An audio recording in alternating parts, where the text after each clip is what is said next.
नमस्कार। आज मैं फिर आपके सामने अपराध की एक और घटना लेकर आया हूँ। आज के अपराध की घटना उत्तर प्रदेश से ही है। उत्तर प्रदेश के फतेहपुर जिले में ललौली थाना क्षेत्र के आबू मोहम्मदपुर गांव में एक जगह है 10वीं मील। वहीं एक बड़ा निर्माणाधीन मकान है। आप जानते हैं कि जब मकान बन रहा होता है तो पानी के स्टोरेज के लिए एक टैंक, वाटर टैंक टेम्परेरी वहाँ बना लेते हैं, क्योंकि जब लेंटर पड़ जाता है या उसकी दीवारों में प्लास्टर हो जाता है तो उसमें पानी डालने का काम होना होता है और उसके लिए वाटर स्टोर किया जाता है। तो 20 जनवरी 2024 को दिन में कोई 11 बजे जब उस मकान का लिंटर पड़ चुका था, तो जब लिंटर पड़ जाता है तो 4-5 दिन उसको सेटल होने के लिए छोड़ दिया जाता है और उसके बाद उसमें पानी से उसको वेट किया जाता है। तराई बोलते हैं उसको, तर करते हैं। तो 4-5 दिन कोई लेबर आए नहीं थे। फिर उसके बाद जब 4-5 दिन लिंटर सेटल हो गया तो लेबर आए, उनको पानी डालना था उस पर।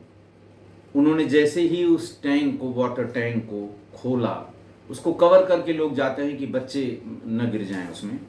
खोला तो उसमें एक नग्न युवती का शव उतरा रहा था। चेहरा बुरी तरह से कूंचा हुआ था, यानी पहचान में नहीं आ रही थी। बिल्कुल नग्न थी महिला वो, और उसका चेहरा कूचा हुआ था। फौरन पुलिस को, पहले मकान मालिक को इत्तला की गई। मकान मालिक आए और फिर मकान मालिक ने पुलिस को इत्तला की। पुलिस आई, पुलिस ने बाहर निकाला और एक चद्दर उड़ाया और उसके बाद तमाम लोगों से इसको पहचान कराने की कोशिश की। 4-5 घंटे तक जब पहचान नहीं हो पाई तो उसको सील करके पोस्टमार्टम के लिए भेज दिया गया। पुलिस जब मौके पर आई, डॉग स्क्वाड आया, फॉरेंसिक टीम पूरी आई। महिला थी, यंग महिला थी, न्यूड बॉडी थी। मान के चलते हैं कि बलात्कार हुआ होगा और बुरी तरह मारा गया था। महिला संबंधी अपराधों में सभी जिसको बहुत सीरियस होते हैं, इन्वेस्टिगेशन में भी, मौके पर भी और अदालत में भी। पुलिस ने मौके से कोल्ड ड्रिंक की खाली बोतलें, आधा खाया हुआ नाश्ता जिसमें समोसा और नमकीन थी, और खून के निशान, तमाम खून के निशान, और इसके साथ ही सेप्टी टैंक के बाहर टूटी हुई चूड़ियाँ, और घर के पीछे, उस निर्माणाधीन घर के पीछे नीले रंग की एक साड़ी भी पुलिस ने बरामद की। कोशिश की कि साड़ी से पहचान हो जाए, क्योंकि चेहरा पहचानने लायक नहीं था, लेकिन पहचान नहीं हो पाई। फिर करीब 10 घंटे बाद पोस्टमार्टम हाउस में फतेहपुर के ही गाजीपुर थाना क्षेत्र के एक गांव से एक बुजुर्ग पहुंचे। उम्र कोई 70-72 साल रही होगी। उन्होंने शव की पहचान अपनी बेटी के रूप में की। उन्होंने बताया कि बेटी विवाहिता थी और 5 दिनों से लापता थी। 18 जनवरी को वो थाने पर भी गए थे। 15 जनवरी से उसका मोबाइल फ़ोन नहीं मिल रहा था, यानी तब वो गायब हुई थी, और 18 को वो पुलिस थाने पर गए थे कि ऐसे ऐसे हमारी बेटी, जिसकी फलां जगह शादी हुई है, उसका न तो फ़ोन मिल रहा है और ना घर वाले कुछ बताने को तैयार हैं। लेकिन पुलिस ने वही जो पुरानी रागमाला पुलिस की, कि अभी रिश्तेदारों में देखो, जवान थी, लड़की थी, इस तरह की बातें, टिप्पणियाँ किया करते हैं। जाओ देखो, 4 दिन और देख लो, नहीं मिलती है तो बताना। लेकिन तब तक ये सूचना उनके पास, बुजुर्ग के पास आ गई और उन्होंने देखकर पहचान लिया कि ये उनकी बेटी का शव है। उस बुजुर्गवार ने, यानी मृतका के पिता ने, पुलिस को बताया कि मैंने अपनी इस बेटी की शादी 28 अप्रैल 2022 को राधा नगर थाना क्षेत्र में कराई थी। इसका पति छोटू लोधी इसी साल नौकरी करने दुबई गया है। मेरी बेटी ज़्यादातर मायके में ही रहती है।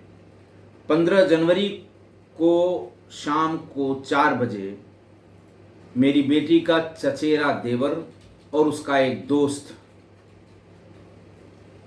मेरी बेटी के पास आया और उससे कहा, मेरी बेटी से, कि भाभी, इसको जस का मेला दिखाने के लिए हम आए हैं, चलो मेला देखो और उसके बाद फिर घर चली जाना। इतने लंबे समय से तुम यहीं हो, घर भी आओ, घर भी देखा करो, वहाँ भी लोग रहते हैं। बहरहाल उसके बाद से मेरी बेटी का कुछ पता नहीं लग रहा है। मैंने उस देवर और दोस्त दोनों से फ़ोन करके पूछा था, लेकिन वो कुछ भी बताने को तैयार नहीं है। लेकिन मुझे तब से यही शंका है कि इन्हीं लोगों ने हमारी बेटी को मारा है, क्योंकि जेठ, देवर और ये दोस्त, ये 3 लोग इसको बुलाने के लिए आए थे। पुलिस ने पिता की तहरीर के आधार पर जेठ, देवर समेत अज्ञात लोगों पर हत्या का मुकदमा दर्ज किया। इसी बीच पोस्टमार्टम रिपोर्ट भी आ गई। पोस्टमार्टम रिपोर्ट से ये साबित हुआ कि बच्ची के साथ, उस महिला के 22 साल उम्र रही होगी, उस महिला के साथ बहुत दुष्कर्म हुआ है और जो उसकी चोटें हैं उससे ये लगता है कि इसके साथ सामूहिक बलात्कार हुआ है। एक से अधिक व्यक्तियों ने उसके साथ बलात्कार किया है। तो पुलिस ने इसी तहरीर के आधार पर जेवरदेट और तमाम अन्य लोगों के खिलाफ मुकदमा कायम कर दिया। ललौली थाना की पुलिस, उसके अलावा सर्विलांस और एसओजी की टीम, इन सब लोगों को लगाया गया, इन नामजद लोगों को गिरफ्तार करने के लिए। पुलिस ने इलेक्ट्रॉनिक सर्विलांस से इनको घेरते घेरते, ये किसी गाड़ी का इंतज़ार कर रहे थे फतेहपुर से बाहर जाने के लिए, तो इनमें से 4 व्यक्तियों को पुलिस ने उसी बस स्टॉप के पास से गिरफ्तार किया। लेकिन उसका चचेरा देवर वहाँ था, लेकिन मौके से फरार होने में कामयाब हो गया। पुलिस इन 4 को थाने पर ले आई। उनसे पूछताछ शुरू हुई। पहले आरोपियों ने, जैसे हमेशा होता है, वो इधर उधर की बातें, मैं यहाँ था, मैं वहाँ था, वो झूठ है, फलाना है, ढकाना है, बाप झूठ बोल रहा है, इस तरह की बातें पुलिस को बतानी शुरू की। लेकिन जब अलग अलग सबसे बातचीत की गई तो पुलिस को भी अंदाज लग गया कि इनके पेट में कुछ है। तो फिर पेट से उसे ज़ुबान तक लाने के लिए पुलिस को रंगारंग कार्यक्रम करना पड़ा। विशिष्ट श्रेणी की पूछताछ करनी पड़ी। फिर सत्य बोलक यंत्र का भी प्रयोग करना पड़ा और थोड़ी देर बाद उन 4 से अलग अलग पूछताछ करने के बाद बात बिल्कुल साफ हो गई कि इस पूरी घटना में ये 4 भी शामिल थे और इसके अलावा इसका मृतका का चचेरा देवर साथ में था, जबकि पति इसका दुबई में था। आरोपियों ने बताया कि महिला की शादी 2 साल पहले हुई थी। उसका पति हमेशा बाहर रहता था, पर उसे ये शक हो गया था कि उसकी पत्नी का संबंध उसके बड़े भाई यानी पत्नी के जेठ से हो गया था और कुछ न कुछ चक्कर इनके बीच चल रहा था। इसी को लेकर कि दोनों भाइयों में आपस में मारपीट भी हुई थी। इसके बाद महिला अपने मायके चली गई और अभी 6 महीने पहले जब उसे सऊदी अरब जाना था काम के सिलसिले में, तो पैसा वो अपने ससुर से लेकर गया था, यानी अपने पत्नी के घर वालों से ही उधार लेकर गया था। इन्हें वापस करने के लिए महिला टेलीफोन से ही उस पर दबाव बनाया करती थी और पति पत्नी में इस बात को लेकर बहस भी होती थी। और तब उसे लगा कि मुझे पैसे वापस करने पड़ जाएंगे, क्या लेना देना इससे, मुझे दूसरी मिल जाएगी। उसने उसके मारने का प्लान वहीं दुबई में बैठे बैठे बना दिया। उसने अपने जेठ, अपने बड़े भाई, अपने चचेरे भाई यानी मृतका का चचेरा देवर इन दोनों से कहा कि हम 3 लाख रुपए देंगे, इसको रास्ते से हटा दो, लेकिन काम सफाई से होना चाहिए, किसी का नाम नहीं आना चाहिए। इन दोनों ने भी सोचा कि अकेले करने में रिस्क है। इन्होंने अपने 3 और साथियों को इसमें इन्वॉल्व किया, 3 क्या बल्कि 4 लोगों को। और चचेरे देवर ने कहा कि 1 लाख हम रखेंगे, बाकी 2 लाख तुम चारों में बांट देंगे। इसके साथ ये भी तय किया उसके पति ने कि दारू, मुर्गा और आने जाने के लिए पेट्रोल का भी इंतजाम वही करेगा। पति ने दुबई से अपने चचेरे भाई के अकाउंट में 17,000 रुपए ट्रांसफर किए, इसी दारू मुर्गा पार्टी के लिए और पेट्रोल के लिए। पकड़े गए लोगों ने बताया कि तब उसके देवर ने हम लोगों से कहा कि देखो, भाभी इस समय मायके में है, हमें उसे मायके से ही उठाना होगा और ये काम पूरा करना होगा। 15 जनवरी को 5 लोग 2 मोटरसाइकिलों पर उसके मायके के लिए रवाना हो गए। देवर और उसका एक साथी एक मोटरसाइकिल पर, और भाभी यानी मृतका के गांव से 2 किलोमीटर दूर एक शराब का ठेका है, वहां पर बाकी 3 लोग रुक गए और अपने आप को प्रिपेयर करने के लिए दारू पीने लगे। तब तक वो भाभी को लेकर उस रास्ते में चल पड़ा। मेला, जस का मेला जहां था, रास्ते में भी वही रास्ता है जहां वो दारू का ठेका था। पहले ही उसने बता दिया था कि हम भाभी को लेकर आएंगे, तुम लोग धीरे धीरे पीछे से आते जाना, मौका देख के अपना काम हम लोग कर लेंगे। वो तीनों मोटरसाइकिल से चले तो जरूर, लेकिन उनका पेट्रोल खत्म हो गया। वो फोन नहीं कर सकते थे उसके देवर को, नहीं तो साथ में उसकी भाभी थी, उसे शक हो जाता। लिहाजा उसने पति को फोन किया और कहा कि फौरन 500 रुपये ट्रांसफर करो, हमारा तेल खत्म हो गया, हम लोग ऑपरेशन में जा रहे हैं। 500 रुपये उसने वहां से ट्रांसफर किए, तेल भराया और धीरे धीरे उसके पीछे पीछे चल दिया। आते समय वो साथ में कोल्ड ड्रिंक, समोसा और नमकीन भी ले आए। उन चारों पकड़े गए आरोपियों ने बताया कि आगे बढ़ने पर हम लोगों को सुनसान जगह में एक मकान बनता हुआ दिखाई पड़ा। काफ़ी ईंट बाहर उसकी लगी हुई थी, जिसकी ओट थी। आदमी कोई नहीं दिखाई दिया। वहाँ लघुशंका करने के बहाने गाड़ी को रोका और फिर ये कहा कि सब लोग आओ। फर्स्ट फ्लोर में सीढ़ी बनी हुई थी, उसके फर्स्ट फ्लोर में बोले यहीं आओ, पहले कोल्ड ड्रिंक और नाश्ता कर लेते हैं, तब फिर मेला देखने चलते हैं। महिला को भी ले आए। उसके अलावा ये 5 लोग थे, 2 जो भाभी को गाड़ी में ले आए थे, 3 उनके पीछे पीछे आए थे शराब पीकर। वहाँ गए, कोल्ड ड्रिंक की बोतल खोली। वो थोड़ा शंका करने लगी महिला कि ये कौन सी बात है, कोल्ड ड्रिंक पीना होता मेला में ही कहीं बैठ के। उसने कहा 2 मिनट की बात है। और फिर इसी बीच में 5 ने उसके हाथ पैर पकड़ लिए। मुंह में उनमें से एक ने अपनी रूमाल ठूंस दी, रूमाल का जो अंगोछा लपेटे होते हैं वो ठूंस दी, और फिर उसके सारे कपड़े उतार दिए।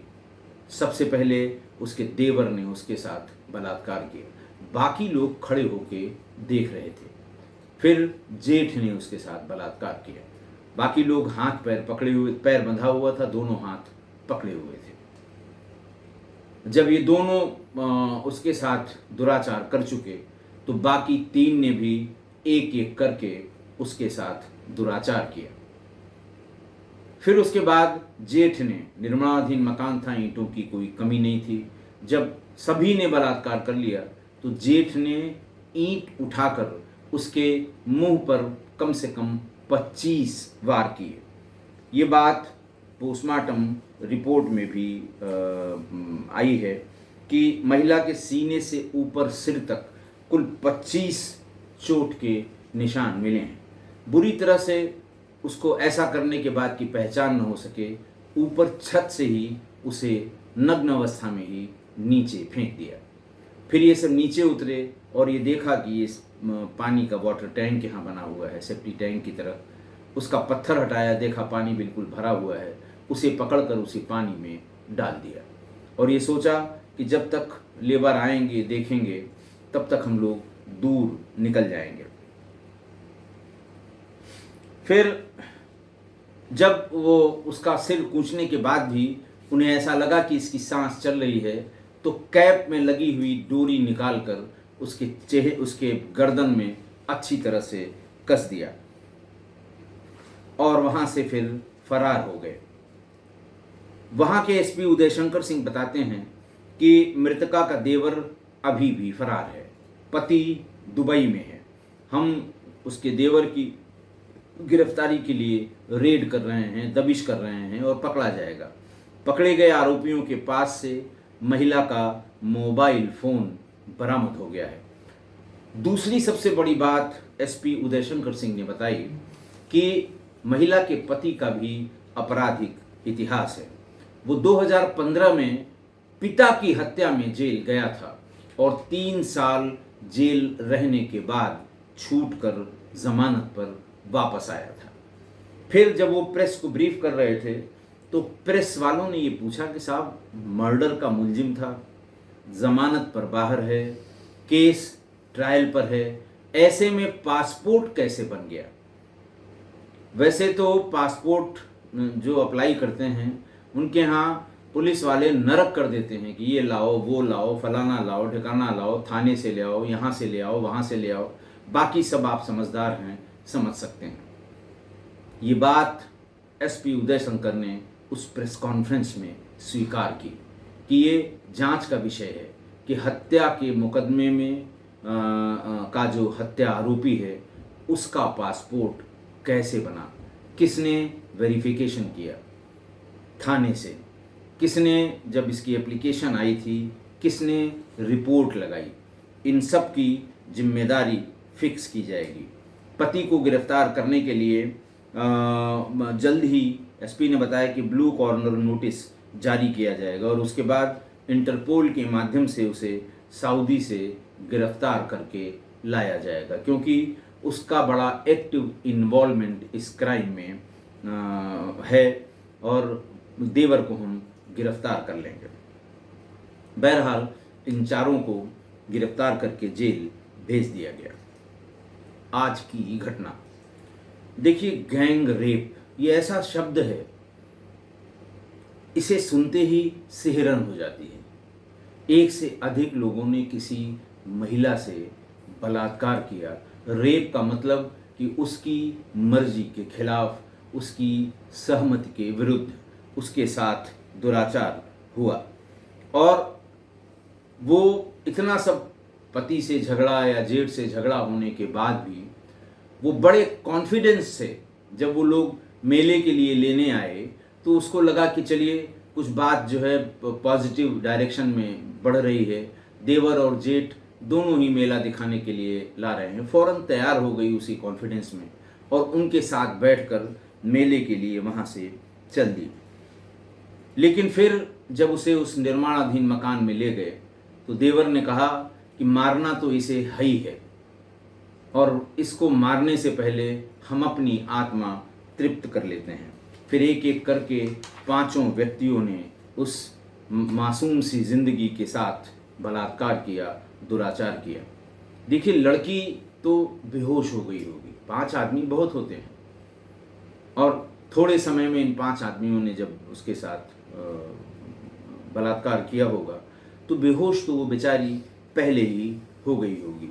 दूसरा, वो उसके जिसको कहते हैं कि किंग कर्तव्य मूड हो गई होगी जब जेठ और देवर ने सबके सामने उसके सारे कपड़े उतार दिए, कपड़े फाड़ दिए। आप ये समझिए कि किसी महिला या लड़की के लिए उसकी आबरू उसका सबसे बड़ा धन होता है, उससे बड़ा कोई धन नहीं है। बाकी धन लॉकर में रखे जाते हैं, ये धन वो अपने दिल में, दिमाग में बसा कर रखती है, क्योंकि इससे बड़ा धन कोई धन हो नहीं सकता है।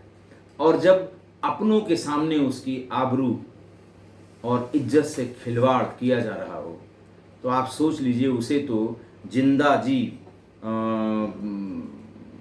मरने का उसे आभास होने लगा होगा।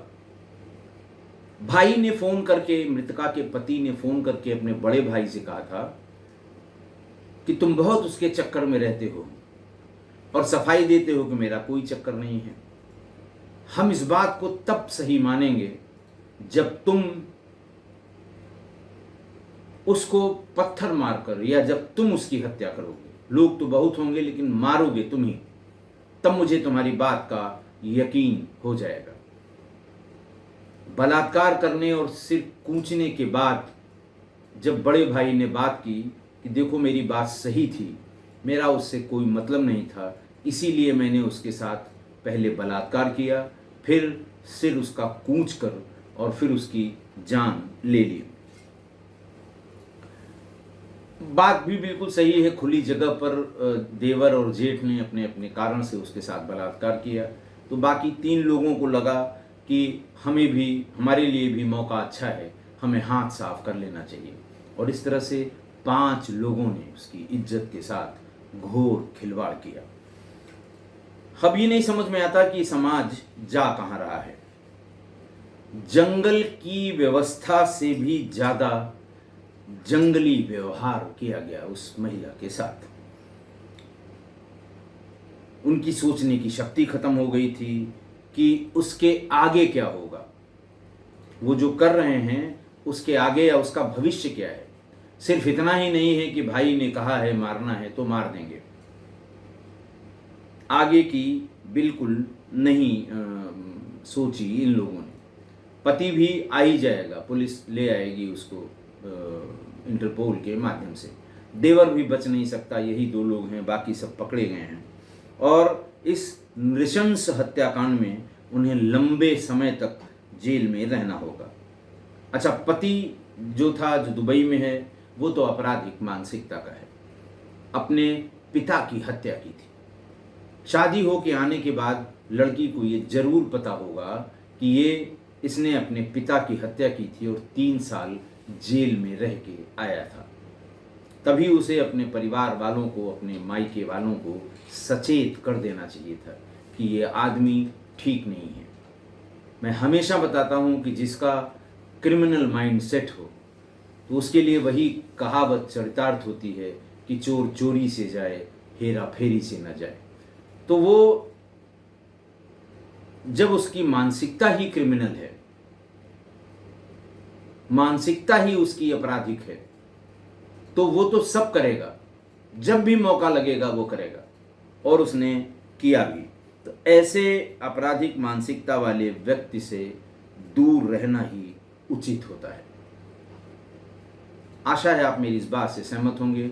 आज के लिए इतना ही। बहुत बहुत धन्यवाद।